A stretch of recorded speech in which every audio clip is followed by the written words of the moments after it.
नमस्कार, फर्स्ट बिहार झारखंड में आपका स्वागत है। मैं राहुल ओझा आपके साथ। बिहार के मुख्यमंत्री नीतीश कुमार ने दलितों के लिए एक बड़ा ऐलान किया।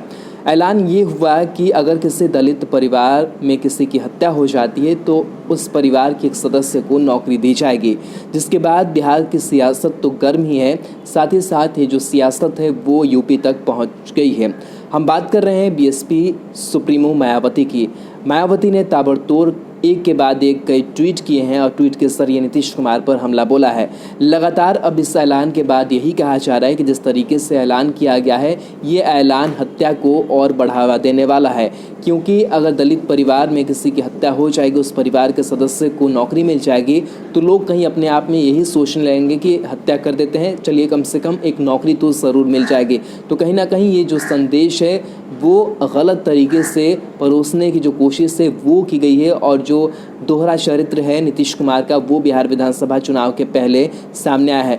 आइए नजर डाल लेते हैं मायावती के इस ट्वीट पर। मायावती ने लिखा है, बिहार विधानसभा आम चुनाव के पहले वर्तमान सरकार एक बार फिर SC/ST वर्ग के लोगों को अनेकों प्रलोभन, आश्वासन आदि देकर उनके वोट के जुगाड़ में है, जबकि अपने पूरे शासनकाल में इन्होंने इन वर्गों की घोर अनदेखी, उपेक्षा की और कुंभकर्ण की नींद सोते रहे, जिसके हिसाब किताब का अब समय आ गया है। इसके बाद से एक और ट्वीट किया है मायावती ने।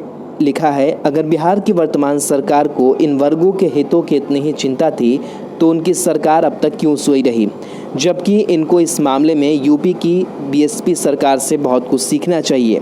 अतः इन वर्गों से अनुरोध है कि वे श्री नीतीश सरकार के बहकावे में कतई ना आए। तो कहीं ना कहीं नीतीश कुमार का जो ऐलान है वो उनके ही गले की फांस बनता जा रहा है।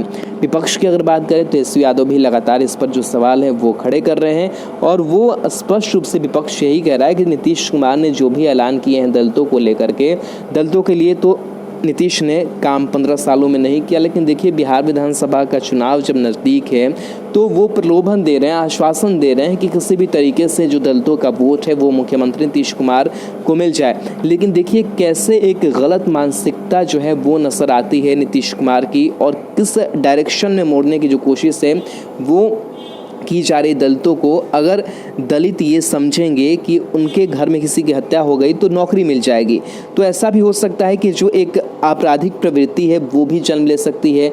कोई परिवार में खुद जो है वो किसी की हत्या कर सकता है और वो ये सोचेगा कि उसको नौकरी मिल जाएगी। तो इस तरीके की जो प्रवृत्ति है वो नहीं आनी चाहिए लोगों में, और इसके लिए इस तरीके के जो ऐलान है वो नहीं करने चाहिए थे। तो कहीं ना कहीं लगातार कह सकते हैं कि नीतीश कुमार अपने ही बयानों में, अपने ही ऐलानों में फंसते हुए नजर आ रहे हैं। और बिहार की सियासत तो छोड़ दीजिए, विपक्ष लगातार हमलावर है इस बयान को लेकर के। लगातार नेता प्रतिपक्ष की भी प्रतिक्रिया जो है वो निकल करके सामने आ रही। लेकिन उसके बावजूद अगर यूपी की बात करें तो यूपी तक भी ये बातें पहुँच चुकी है, और जो बीएसपी सुप्रीमो है मायावती, उन्होंने भी बिहार विधानसभा चुनाव से पहले नीतीश को टारगेट किया है। डॉक्टर सर्वपल्ली राधाकृष्णन जो हमारे देश के राष्ट्रपति थे, उनके जयंती के अवसर पर पूरे देश में शिक्षक दिवस घोषित किया गया था, और पूरे देश में बड़े धूमधाम से शिक्षकों के सम्मान में कल का दिन 5 सितंबर को शिक्षक दिवस मनाया जाता है। शिक्षक दिवस के शुभ अवसर पर मैं बिहार के समस्त शिक्षक समाज को, प्राथमिक विद्यालय से लेकर विश्वविद्यालय तक के जितने शिक्षक हैं, नियोजित शिक्षक हों, चाहे उर्दू शिक्षक हों, संस्कृत शिक्षक हों, नगर पंचायत के शिक्षक हों, विश्वविद्यालय के शिक्षक हों, महाविद्यालय के शिक्षक हों, सभी शिक्षकों को मेरी तरफ से हार्दिक शुभकामना है। और शिक्षक को हमेशा मानव चरित्र का निर्माता बताया गया है। मानव चरित्र का निर्माण शिक्षकों के द्वारा होता है, और राष्ट्र के निर्माण में मैं समझता हूँ शिक्षकों का जितना योगदान हो सकता है और होता आया है, शायद ही किसी और क्षेत्र में हो सकता है। मैं फिर से शिक्षक दिवस पर बिहार के समस्त शिक्षक समाज को अपनी तरफ से हार्दिक शुभकामनाएं देता हूं।